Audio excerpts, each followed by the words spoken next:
आइए एक दुर्बल अम्ल एसिटिक एसिड और एक प्रबल क्षार सोडियम हाइड्रोक्साइड के बीच की अभिक्रिया को देखें। मान लीजिए कि हमारे पास जलीय एसिटिक एसिड के 2.0 मोलर विलयन के 100 मिलीलीटर हैं और इसे जलीय सोडियम हाइड्रोक्साइड के 1.0 मोलर विलयन के 100 मिलीलीटर के साथ मिलाया जाता है। हमारा लक्ष्य है 25 डिग्री सेल्सियस पर परिणामी विलयन का पीएच ज्ञात करना। जब दुर्बल अम्ल प्रबल क्षार के साथ अभिक्रिया करता है तो एक उदासीनीकरण अभिक्रिया यानी न्यूट्रलाइजेशन रिएक्शन होती है। इसलिए हमारा पहला कदम है यह पता लगाना कि हमारे दुर्बल अम्ल और हमारे प्रबल क्षार के कितने मोल मौजूद हैं। आइए दुर्बल अम्ल से शुरू करें। हम मोलारिटी समीकरण का उपयोग करेंगे। मोलारिटी मोल्स पर लीटर के बराबर है। तो हमारे दुर्बल अम्ल के लिए सांद्रता 2.0 मोलर है, इसलिए हम इसे समीकरण में डालते हैं और आयतन 100 मिलीलीटर है जो 0.100 लीटर के बराबर है। x को हल करने पर हम पाते हैं कि एसिटिक एसिड के 0.20 मोल है। अब हमारी प्रबल क्षार की सांद्रता 1.0 मोलर है और आयतन वॉल्यूम 100 मिलीलीटर यानी 0.100 लीटर है। इसलिए x को हल करने पर हमें मिलता है कि x NaOH के 0.10 मोल के बराबर है। और क्योंकि NaOH एक प्रबल क्षार यानी स्ट्रॉन्ग बेस है, यह 100% वियोजित यानी 100% डिसोसिएट हो जाता है। इसलिए यदि NaOH के 0.10 मोल है, हमारे पास हाइड्रोक्साइड आयनों के भी 0.10 मोल होंगे। विलयन में हाइड्रोक्साइड आयन एसिटिक एसिड के साथ अभिक्रिया करेंगे। इसलिए हमारा अगला चरण है इस दुर्बल अम्ल प्रबल क्षार यानी वीक एसिड स्ट्रॉन्ग बेस अभिक्रिया के लिए कुल आयनिक समीकरण नेट आयनिक इक्वेशन को देखना। नेट आयनिक इक्वेशन में एसिटिक एसिड हाइड्रोक्साइड आयनों के साथ अभिक्रिया करके एसिटेट एनायन और जल बनाता है। क्योंकि यह उदासीनीकरण अभिक्रिया पूर्ण हो जाती है, हम साम्यावस्था तीर के बजाय दाईं ओर जाने वाला एक तीर खींचते हैं और ICE सारणी के बजाय जहां E साम्यावस्था यानी इक्विलिब्रियम को दर्शाता था, हम ICF सारणी का उपयोग करेंगे। यहां I मोल्स की प्रारंभिक यानी इनिशियल संख्या है, C मोल्स की संख्या में परिवर्तन यानी चेंज है और F मोल्स की अंतिम यानी फाइनल संख्या है। हमने पहले से ही गणना करके पता लगा लिया है कि एसिटिक एसिड के मोल की प्रारंभिक संख्या 0.20 और हाइड्रोक्साइड आयनों के मोल की प्रारंभिक संख्या 0.10 है। अगर हम मान लें कि अभिक्रिया अभी तक नहीं हुई है तो एसिटेट एनायन के मोल की प्रारंभिक संख्या 0 होगी। इसके बाद हम अपने संतुलित नेट आयनिक इक्वेशन में गुणांकों यानी कोएफिशिएंट्स को देखते हैं।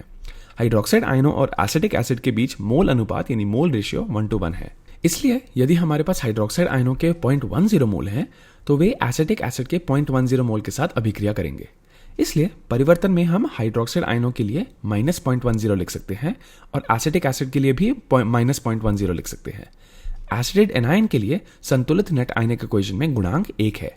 इसलिए यदि हम अपने दो अभिकारकों के 0.10 मोल को खो रहे हैं, हम एसिटेट एनायन के 0.10 मोल प्राप्त करेंगे। इसलिए जब एसिटिक एसिड के लिए अभिक्रिया पूरी हो जाती है तो हमने 0.20 मोल से शुरुआत की और 0.10 मोल खो दिए, इसलिए हमारे पास एसिटिक एसिड के 0.10 मोल बच गए। हाइड्रोक्साइड आयनों के लिए हम 0.10 मोल से शुरू करते हैं और 0.10 मोल खो देते हैं, तो जब अभिक्रिया पूरी हो जाती है हाइड्रोक्साइड आयनों के 0 मोल रह जाएंगे। और एसिटेट एनायन के लिए हमने 0 से शुरुआत की और 0.10 मोल प्राप्त किए, इसलिए हमारे पास एसिटेट एनायन के 0.10 मोल रह जाएंगे। तो इस मामले में हमने अपने प्रबल क्षार की तुलना में अधिक मात्रा में दुर्बल अम्ल से शुरुआत की और इसलिए हमारे पास अम्ल का आधिक्य यानी एक्सेस रह जाता है। अगला चरण विलयन में एसिटिक एसिड की सांद्रता की गणना करना है। तो हमारे पास एसिटिक एसिड के 0.10 मोल रह जाते हैं। अब इसे मोलारिटी के समीकरण में डाल देते हैं और जब हमने अपने दो विलयनों को एक साथ मिलाया यानी दुर्बल अम्ल के 100 मिलीलीटर को प्रबल क्षार के 100 मिलीलीटर के साथ मिलाया, विलयन की कुल मात्रा 200 मिलीलीटर या 0.200 लीटर है। इसलिए 0.1 को 0.200 से डिवाइड करके हमें 0.50 मोलर एसिटिक एसिड की सांद्रता मिलती है और एसिटेट एनायन के भी हमारे पास 0.10 मोल है। कुल आयतन वही है यानी 200 मिलीलीटर ही है, इसलिए यह गणना पहले की तरह ही होगी। 0.10 मोल को 0.200 लीटर से डिवाइड करने पर हमें 0.50 मोलर मिलता है, जो कि एसिटेट आयनों की सांद्रता है। याद रखें, हमारा लक्ष्य परिणामी विलयन के पीएच की गणना करना था, इसलिए पीएच की गणना करने के लिए हमें एसिटिक एसिड की सांद्रता और एसिटेट आयनों की सांद्रता की आवश्यकता होगी। तो हम जानते हैं कि हमारे पास विलयन में कुछ एसिटिक एसिड है और एसिटिक एसिड जल के साथ अभिक्रिया करके हाइड्रोनियम आयन यानी H3O+ और एसिटेट आयन CH3COO- बनाता है। यह अभिक्रिया एक दुर्बल अम्ल साम्यावस्था प्रश्न है, इसलिए हमारे पास एक साम्यावस्था तीर है और हम प्रारंभिक सांद्रता, सांद्रता में परिवर्तन और साम्यावस्था सांद्रता की गणना करने के लिए एक ICE सारणी स्थापित करने जा रहे हैं। हमने अभी एसिटिक एसिड की प्रारंभिक सांद्रता निकाली जो कि 0.50 मोलर है और अगर हम मान लें कि एसिटिक एसिड अभी तक आयनित नहीं हुआ है तो हाइड्रोनियम आयनों की प्रारंभिक सांद्रता शून्य होगी और आयनन यानी आयोनाइजेशन से एसिटेट आयनों की प्रारंभिक सांद्रता शून्य होगी। लेकिन हमने अभी गणना की है कि विलयन में पहले से ही एसिटेट आयनों की सांद्रता है और वह सांद्रता 0.50 मोलर थी। इसलिए आईसीई सारणी पर हम यहाँ एसिटेट आयन के लिए 0.50 लिख देते हैं। इसके बाद हम एसिटिक एसिड के आयनन के बारे में सोचते हैं। एसिटिक एसिड की कुछ मात्रा आयनित होगी लेकिन हम नहीं जानते कि कितनी, इसलिए हम इसे x कहेंगे। इसलिए परिवर्तन वाली जगह हम -x लिखेंगे। एसिटिक एसिड और हाइड्रोनियम आयन का मोल अनुपात यानी मोल रेशियो 1:1 है। इसलिए यदि हम एसिटिक एसिड के लिए -x लिखते हैं, हम हाइड्रोनियम आयन के लिए +x लिखेंगे। और एसिटेट आयन के लिए भी गुणांक 1 है यानी कोएफिशिएंट 1 है, इसलिए हम एसिटेट आयन के लिए भी +x लिखेंगे। इसलिए एसिटिक एसिड की साम्यावस्था सांद्रता 0.50 -x है और हाइड्रोनियम आयन के लिए यह 0 +x या सिर्फ x है और एसिटेट आयन के लिए यह 0 + 0.50 +x या फिर सिर्फ 0.50 +x होगी। ध्यान दें कि एसिटेट आयन हमें दो जगहों से मिल रहा है। 0.50 मोलर हमें दुर्बल अम्ल और प्रबल क्षार के उदासीनीकरण अभिक्रिया से मिला, जिसकी हमने पहले चर्चा की थी, और साथ ही एसिटेट आयन हमें एसिटिक एसिड के आयनाइजेशन से मिलता है और वह यहाँ x है। तो इससे हमें पता चलता है कि सम यानी कॉमन आयन के लिए दो स्रोत यानी दो सोर्सेस होते हैं, इसलिए यह एक सम आयन प्रभाव यानी कॉमन आयन इफेक्ट प्रश्न है। अगला चरण एसिटिक एसिड के लिए Ka व्यंजक Ka एक्सप्रेशन लिखना है, तो हम इसे संतुलित समीकरण से प्राप्त कर सकते हैं।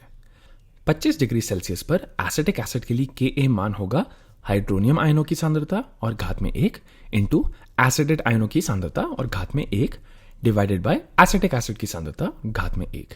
हम जल को इस व्यंजक में शामिल नहीं करेंगे। इसके बाद हम अपनी आईसीई सारणी से अपनी साम्यावस्था सांद्रताओं को इस व्यंजक में डालते हैं। हाइड्रोनियम आयन के लिए यह x है, एसिटेट आयन के लिए यह 0.50 +x है और एसिटिक एसिड के लिए यह 0.50 -x है। यहां हमने अपनी साम्यावस्था सांद्रताओं को व्यंजक में डाला हुआ है और 25 डिग्री सेल्सियस पर एसिटिक एसिड के लिए Ka मान को भी डाला हुआ है। इसके बाद हमें x को हल करना है। अब गणित को आसान बनाने के लिए हम एक अनुमान लगा सकते हैं। एसिटिक एसिड के लिए Ka का मान कम होने के कारण एसिटिक एसिड बहुत ज्यादा आयनित नहीं होता है, इसलिए हम जानते हैं कि x बहुत छोटी संख्या होगी और यदि x 0.50 की तुलना में बहुत छोटी संख्या है तो 0.50 + x लगभग 0.50 के बराबर ही होगा और ठीक उसी प्रकार 0.50 - x लगभग 0.50 के बराबर ही होगा। और हमारे अनुमानों के अनुसार ये दोनों 0.5 कैंसिल हो जाएंगे और हमें x बराबर 1.8 × 10⁻⁻5 मिलेगा। हमारी आईसीई सारणी से हम जानते हैं कि x हाइड्रोनियम आयनों की साम्यावस्था सांद्रता के बराबर है, इसलिए साम्यावस्था पर हाइड्रोनियम आयनों की सांद्रता 1.8 × 10⁻⁻5 होगी।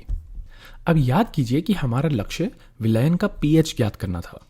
pH हाइड्रोनियम आयनों की सांद्रता का माइनस लॉग होता है, इसलिए जब हम उस सांद्रता को यहां डालते हैं हमें pH -log of 1.8 × 10⁻⁻5 मिलता है, जो 4.74 के बराबर है। इसलिए यदि आप एक दुर्बल अम्ल को एक प्रबल क्षार के साथ अभिकृत करते हैं और दुर्बल अम्ल आधिक्य यानी एक्सेस में होता है तो विलयन का pH 7 से कम होगा, यानी यह अम्लीय यानी एसिडिक होगा।